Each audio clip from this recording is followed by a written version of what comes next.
En marketing, t'as que deux manières de progresser. La première, c'est de faire du marketing, et la deuxième, c'est de se faire marketer. Hello, c'est Thomas Olivier, marketeur, podcasteur et infodivertisseur. Je fais du marketing et j'aide les gens à faire pareil tous les jours. Dans Moment M, je vais te raconter les histoires des marchés, marques et personnalités qui façonnent le marketing game. But de l'opération ? T'exposer suffisamment pour que tu puisses toi aussi raisonner comme un marketeur pro.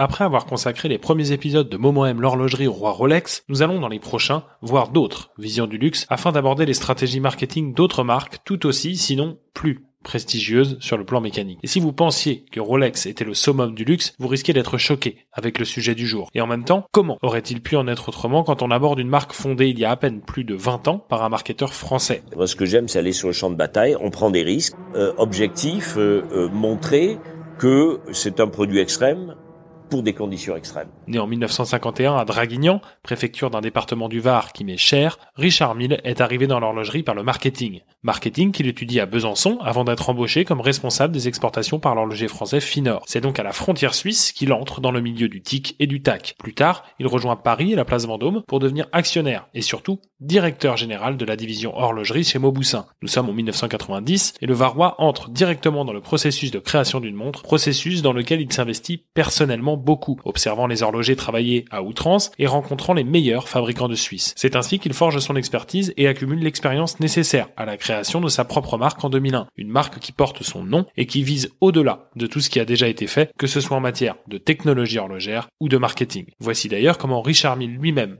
décrit sa vision au moment de se lancer. J'ai longtemps voulu lancer ma propre marque horlogère. J'ai voulu créer un nouveau business model très éloigné des stratégies marketing traditionnelles, quelque chose de vraiment original. Mon but était de créer un nouveau segment ultra luxe au sein de la haute horlogerie et j'avais vraiment envie de savoir ce que cela pouvait donner. Loin d'être une décision impulsive ou le rêve entrepreneurial coup de tête que certains cinquantenaires à succès font parfois, c'est le challenge marketing qui conduit Richard Mille à se lancer. Mais l'idée est aussi d'allier deux passions, l'horlogerie et les sports mécaniques. Reprenons d'ailleurs une phrase de Ferdinand Porsche pour lancer l'aventure. Je regardais tout autour de moi et ne trouvais nulle part la voiture dont je rêvais. Je l'ai donc construite. C'est aussi ce qu'a fait Richard Mille, mais avec les montres. Et c'est en 2001 donc que sort la RM001 tourbillon dans une série initiale de 17 montres. Un ovni horloger qui sera rapidement suivi de la RM002 tourbillon. Une version améliorée de la RM001 avec deux caractéristiques inédites, une platine en titane de série et un indicateur de fonction avec les positions remontage, neutre et mise à l'heure. Parlons maintenant, même s'il est aussi difficile que frustrant de faire cela sans les images, de cette montre en elle-même. La RM001 a servi de laboratoire à taille réelle pour Richard Mille et son partenaire Renault et Papy, manufacture appartenant à Audemars-Piguet, afin d'appliquer les solutions techniques choisies par le bureau de conception. Elle a posé les bases de ce qu'allait devenir la marque et a également imposé des lignes désormais reconnaissables entre Mille. En 2001, Richard Mille s'est détaché de tout ce qui était réalisé à l'époque sur le plan technique en concevant une architecture de mouvement à tourbillon permettant un entretien optimal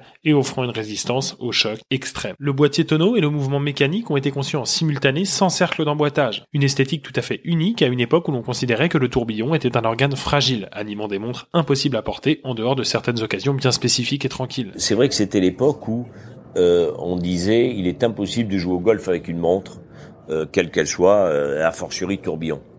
Et moi, je prenais un malin plaisir à prendre ma montre et à l'acheter.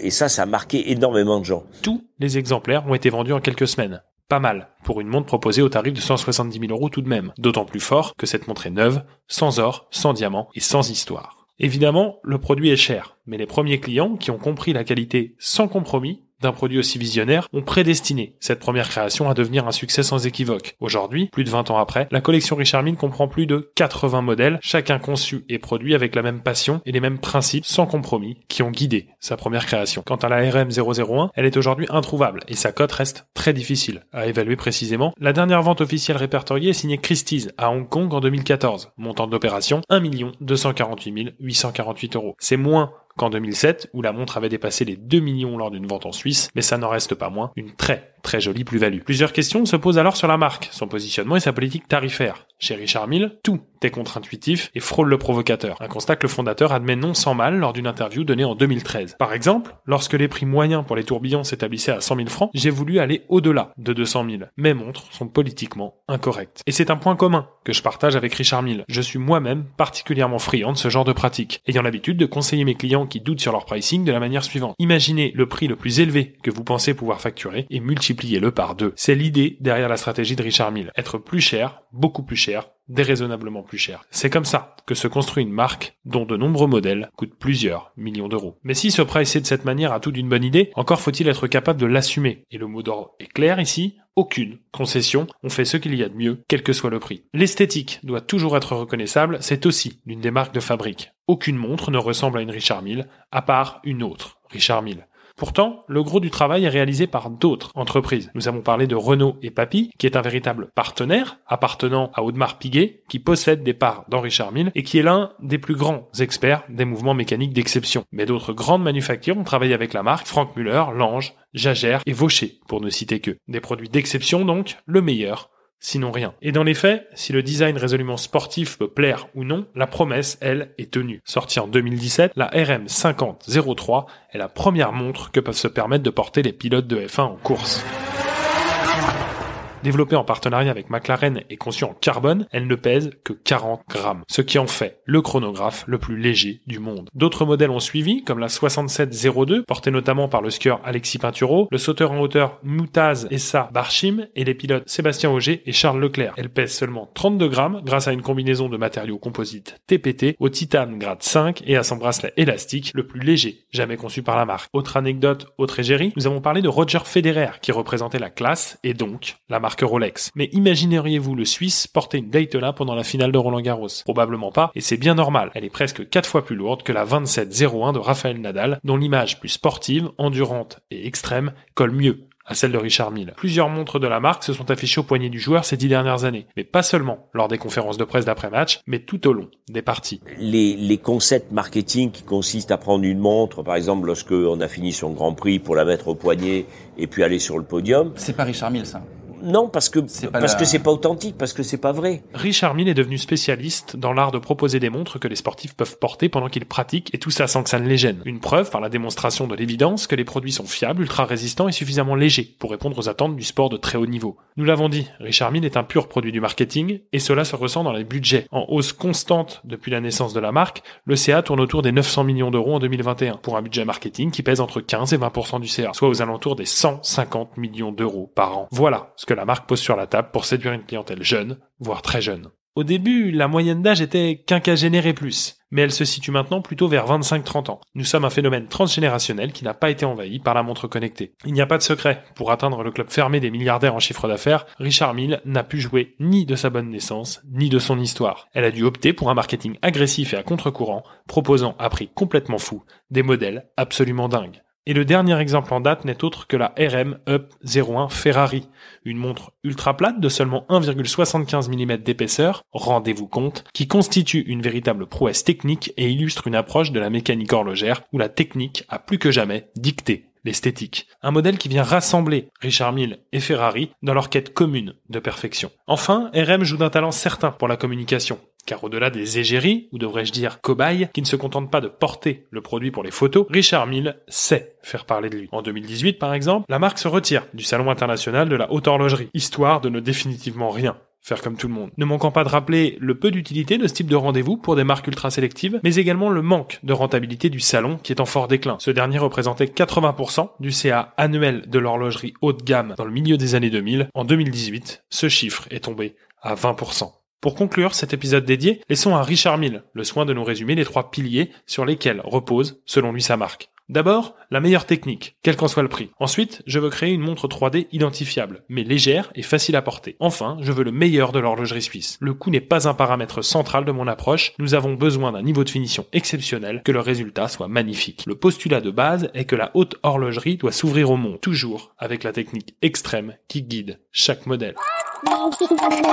Dans le prochain épisode de Moment M, nous quitterons Richard Mille et le luxe à la sauce performance pour retrouver une manufacture à la vision totalement différente, voire même opposée. Une manufacture qui est la plus ancienne, encore en activité, et qui compte parmi ses clients des noms comme Elisabeth II, John Rockefeller et même un certain Napoléon Bonaparte.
Et ben voilà, t'as écouté cet épisode de Moment M jusqu'au bout.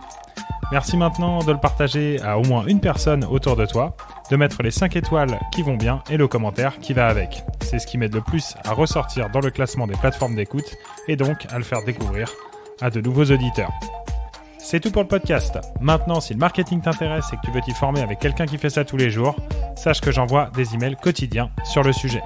Peu probable que tu oses appliquer tout ce que je te partage dedans, mais c'est un bon moyen de progresser gratuitement tout en découvrant ma vision et mes méthodes. Et pour aller plus loin et apprendre à penser comme un marketeur pro, j'écris la seule formation papier du marketing game. Ça s'appelle les Marketing Papers et ça arrive chaque mois dans ta boîte aux lettres. Enfin, si tu as des besoins pour créer, gérer et mettre en place ta stratégie marketing, c'est avant tout en tant que marketeur que je gagne ma vie. Et là encore, le deal que j'ai à te proposer pourrait bien te surprendre. Pour plus d'informations sur moi, mon contenu et le comment on peut éventuellement bosser ensemble, rendez-vous sur lenouveaumarketing.fr. C'était Thomas Olivier. Ciao, bye bye.